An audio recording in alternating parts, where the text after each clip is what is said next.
Jun mau beli gimana caranya agar nggak ada keranjang kuning, nggak bisa lagi ya, kalau nggak ada keranjang kuning nggak bisa ya. Ntar kita lihat ya.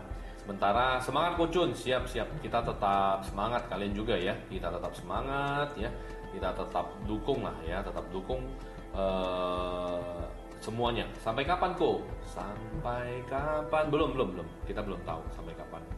Koh Chun adalah seorang afiliator TikTok generasi pertama. Namanya sempat bertengger di peringkat atas sebagai afiliator berpenghasilan terbesar.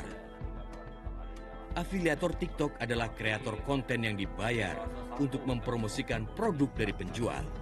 Afiliator juga bisa melakukan penjualan atas produk. Koh Chun beranggapan banting harga produk murah meriah di TikTok Shop tak lebih sekedar trik pemasaran. Namun meski terancam tidak bisa lagi berjualan di TikTok Shop, ia mengaku mendukung penuh kebijakan pemerintah. Ini bisa dibilang trik marketing sih ya. Ini juga berlaku di semua e-commerce. Semua e-commerce lain juga ada diskon 50% lah, ada voucher lah ya. Nah, di TikTok sendiri juga sedemikian sih, sama. Nah, kalau bilang harganya murah, memang dia ada voucher yang bisa dipakai, tapi itu juga nggak murah-murah banget ya. Kadang gua sendiri juga ngecek dibandingkan dengan e-commerce lain juga, harga kita juga nggak terlalu murah sih sebenarnya ya. Kadang bisa sama. Sejak Peraturan Menteri Perdagangan Nomor 31 Tahun 2023 diteken pada 26 September lalu, perdagangan melalui sistem elektronik diperketat. Penjual produk dari luar negeri diwajibkan mencantumkan asal-usul barang dengan jelas, serta memenuhi syarat ekspor-impor.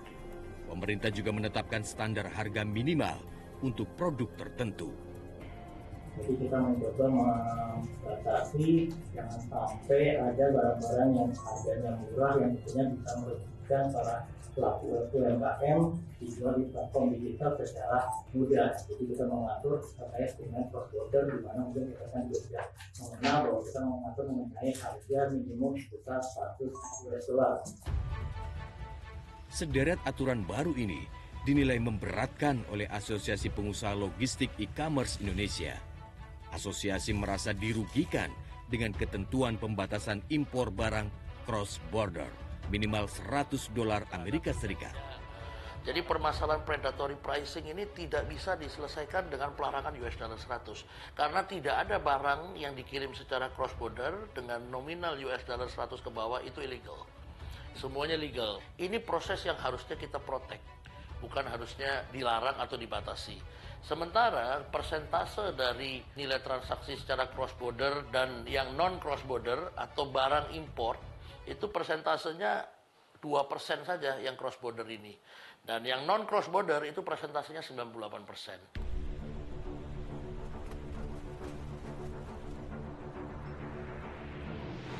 Saat ini saya sedang berada di salah satu gudang logistik e-commerce yang berlokasi di dekat Bandara Soekarno-Hatta. Nah, memang gudang ini menyimpan barang-barang impor cross-border dari sejumlah negara seperti Cina, Malaysia, dan Amerika Serikat yang dibeli melalui e-commerce yang ada di Indonesia. Nah, barang-barang tersebut yang sudah dikirim dari negara yang disebutkan tadi akan tiba di sini untuk kemudian dibayarkan bea masuk dan pajaknya. Tadi saya sempat ngobrol-ngobrol dengan beberapa karyawan di sini. Informasinya hari ini merupakan hari terakhir gudang logistik ini beroperasi. Hal itu disebabkan ditetapkannya peraturan Permendag 31 tahun 2023 pasal 19 yang mengatur tentang pembatasan impor cross border dari luar negeri dengan nilai di bawah 100 US dollar. Direktur Center of Economic and Law Studies, Bima Yudhistira, meminta pemerintah bisa mengantisipasi dampak ikutan dari aturan pembatasan perdagangan cross-border, sebab bukannya tidak mungkin bisa menyuburkan penyelundupan barang konsumsi. Begitu TikTok Shop kemudian dilarang dan platform cross-border yang lain juga dibatasi, maka muncul fenomena kenaikan permintaan just tip.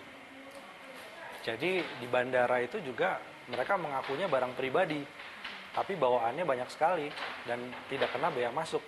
Nah, itu juga harusnya diawasi secara ketat. Kemudian Indonesia ini pintu masuk impor ilegal itu juga banyak gitu ya, di perbatasan-perbatasan lewat laut misalnya. Itu juga harus ditutup oleh aparat penegak hukum di sini. Tapi barang gimana yang sudah legal, dia masuk, banyak cara sebenarnya. Salah satunya adalah punya yang namanya integrasi antara data di Bea Cukai itu dengan data di Kementerian Perindustrian, Kementerian UMKM. Jadi kalau ada barang impor yang ternyata punya produksi lokal dan kuantitasnya cukup, tapi produksi lokalnya kalah soal harga, maka barang impor tadi bisa kedeteksi dan ditahan dulu. Misalnya SNI-nya, dokumen-dokumen impornya, nanti bisa masuk jalur merah. Itu sebagai salah satu cara menahan gempuran barang-barang impor masuk. Perang harga dagang online versus offline hanyalah puncak gunung es yang terlihat di permukaan. Dugaan jual rugi hanyalah persoalan ikutan yang muncul belakangan.